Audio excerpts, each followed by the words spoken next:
Buen día, estudiantes del Colegio Portugal, grado octavo. Vamos a grabar hoy la clase sobre movimientos políticos, independencia y revolución.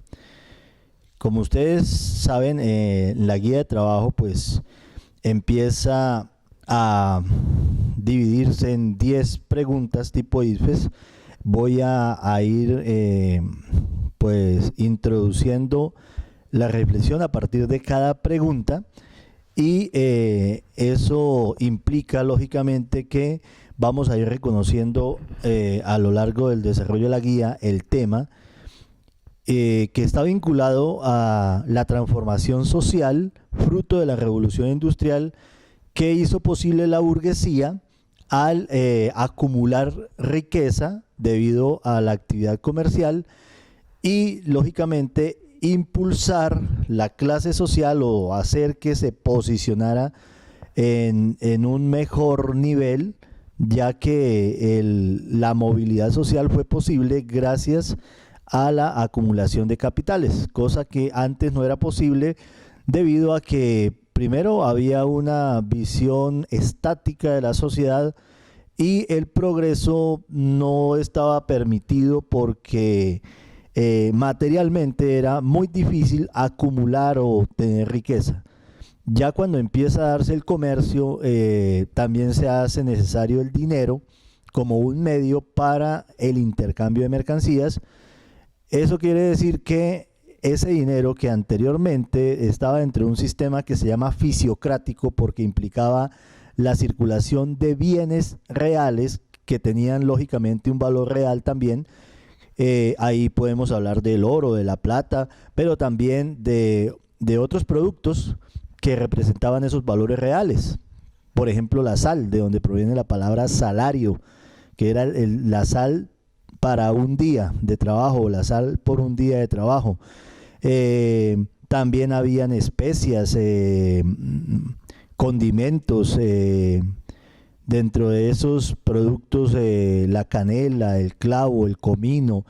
el tabaco, el cacao incluso llegó a utilizarse también como un medio de intercambio, incluso todavía en varias culturas nuestras, pues comercializar con estos bienes es posible o hacer un trueque porque se aprecia el valor que tienen y además porque son de consumo cotidiano. Entonces el trueque sigue siendo el medio básico de intercambio en muchos lugares, sobre todo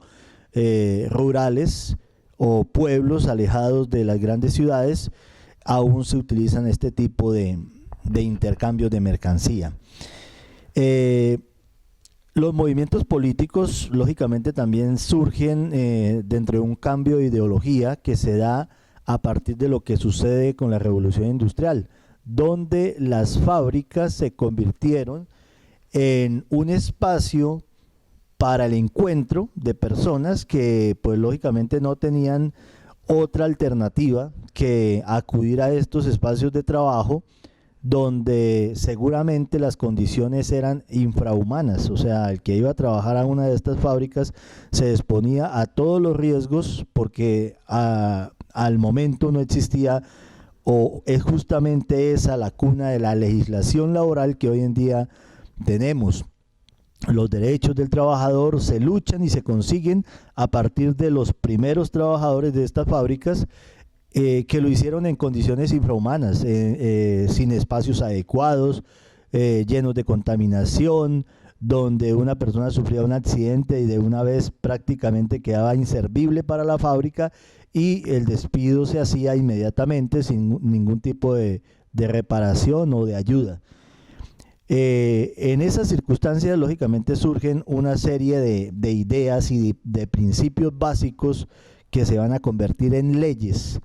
y de esa manera también un pensamiento mucho más humanista y consciente de las necesidades de las personas que se va a transformar en lo que posteriormente serán los partidos políticos, fruto de la incapacidad de los gobiernos dominantes para mantener la estabilidad y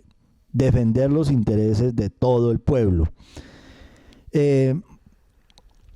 La independencia pues la dan las leyes, prácticamente el reconocimiento de la capacidad que tienen los pueblos para autogobernarse es la lucha que conlleva los distintos movimientos de independencia que, como el caso nuestro, se consiguen a partir de la conformación de ejércitos de criollos que lucharon por sus ideales y consiguieron la libertad que anhelaban. La revolución o el cambio, pues fue un cambio en varias ocasiones solamente de manos, porque el cambio real de la ideología que promovían pues se quedó en el intento. De esa manera tenemos acá las 10 preguntas para comenzar a reflexionar sobre cada una de ellas, y empezamos con la primera, que es: ¿cuál fue la causa de la modificación de los valores de la burguesía? ¿Cuáles eran los valores de la burguesía en la Edad Media? Pues hablamos de moderación, abstinencia, represión, ¿sí? Frutos, lógicamente, de la misma condición de pobreza en la que se vivía. Pero el comercio, actividad a la que se dedicaron los burgueses, pues rápidamente les permitió acumular riqueza, tener ventajas dadas por la capacidad económica, y lógicamente eso implicó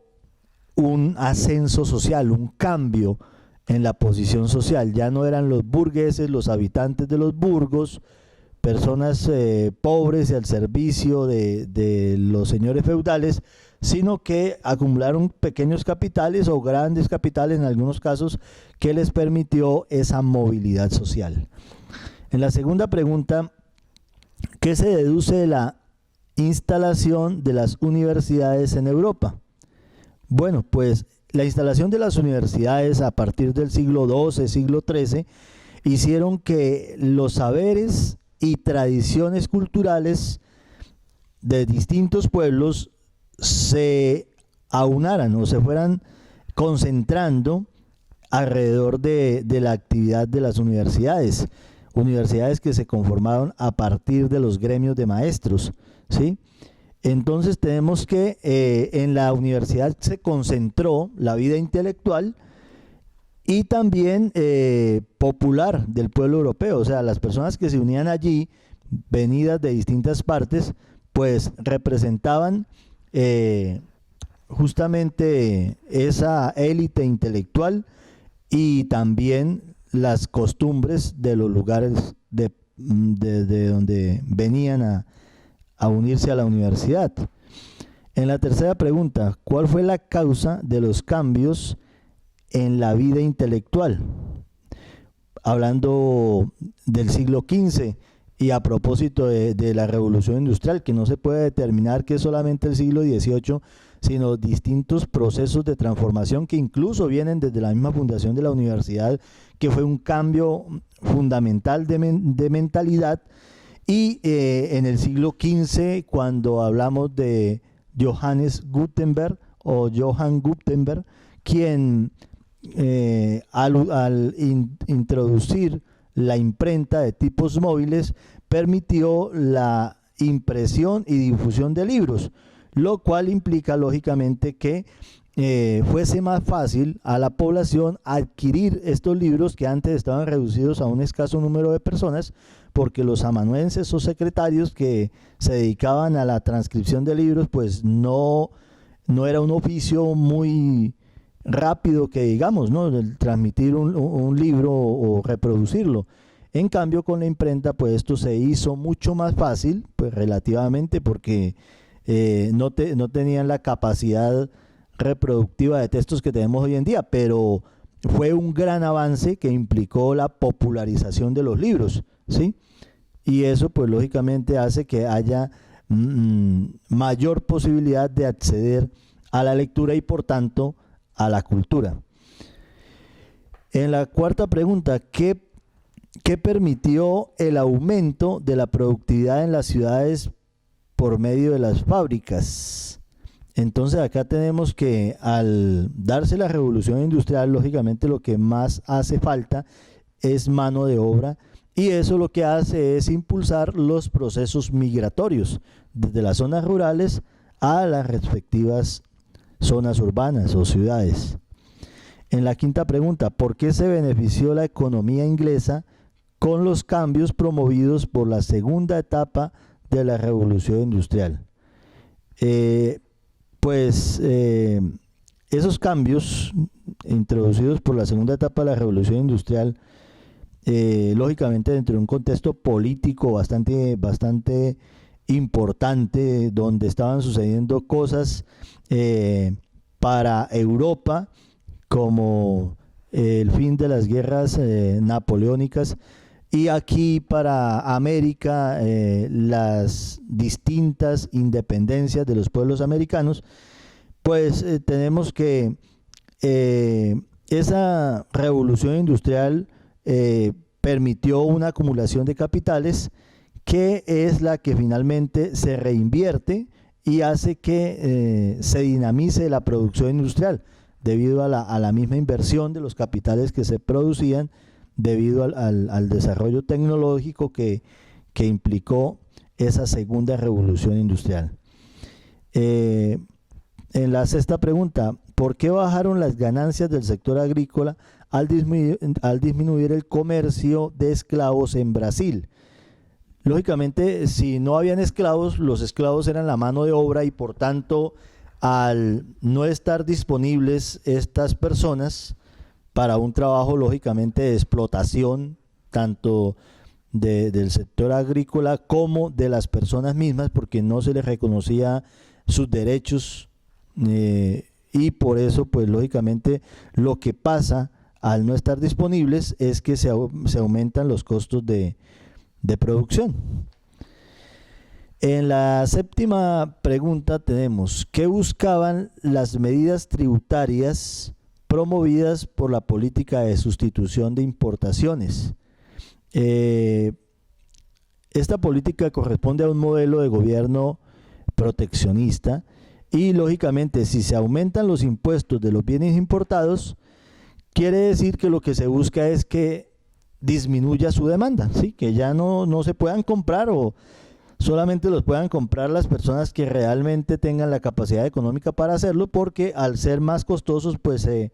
desestimula el consumo masivo de estos bienes importados.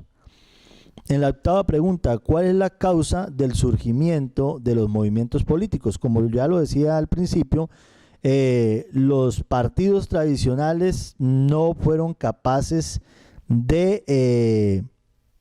responder a las inquietudes y necesidades de la sociedad, y eso es lo que lógicamente hace que empiecen a surgir nuevos movimientos y corrientes políticas.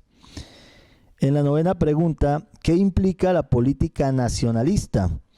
Según la lectura que hemos hecho a lo largo de la guía, pues dentro de esa política nacionalista se está expresando el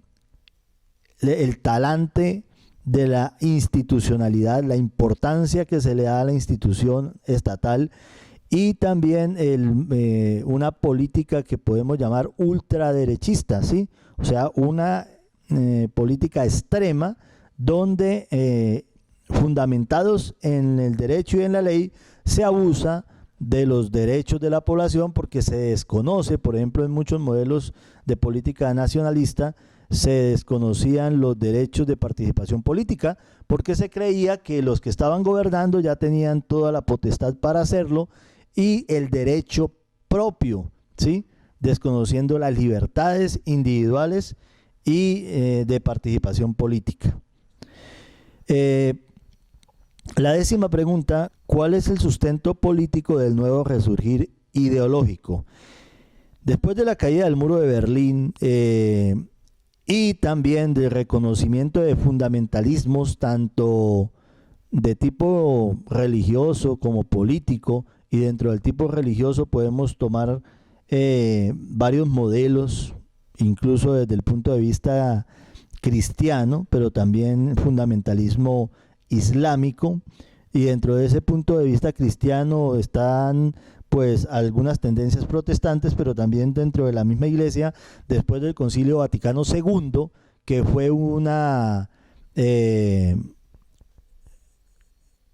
situación coyuntural de la iglesia donde se transformaron muchas prácticas religiosas y se da la popularización del texto bíblico, cosa que Martín Lutero había hecho ya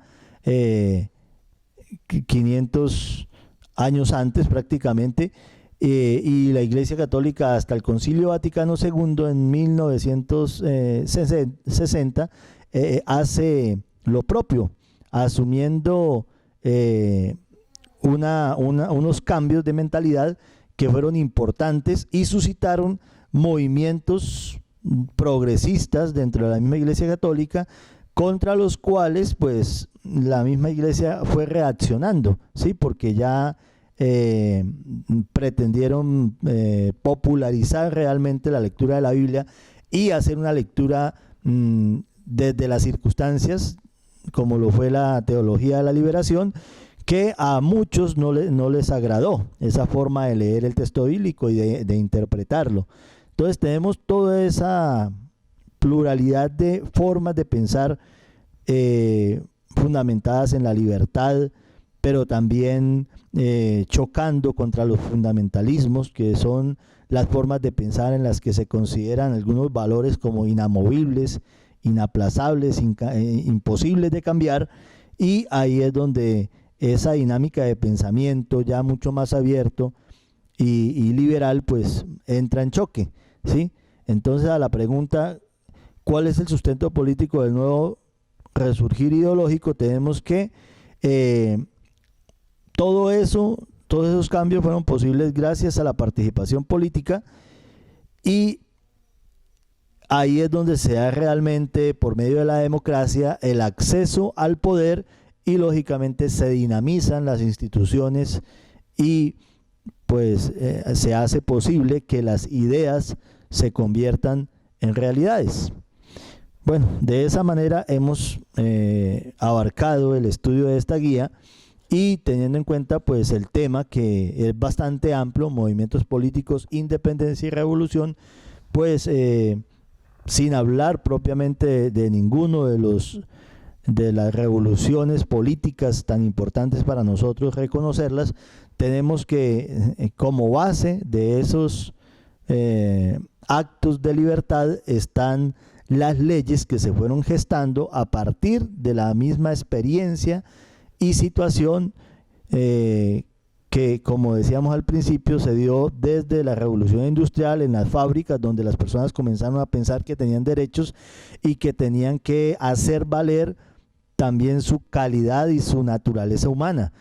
para no permitir que otros, de pronto con mayor poder económico, pasaran por encima de ellos, y la base para transformar esa realidad lógicamente va a ser la consecución de los derechos, a partir de una lucha, de un sufrimiento, pero de una constancia en torno a la reflexión de lo que conviene para todos desde un punto de vista democrático. Bueno, les deseo una feliz semana y espero que sea bastante productivo el estudio de esta guía, y cualquier inquietud pues estamos en contacto por medio del WhatsApp, del teléfono. Cualquier inquietud, y tan pronto me sea posible les estaré contestando. Feliz semana para todos, que Dios los bendiga.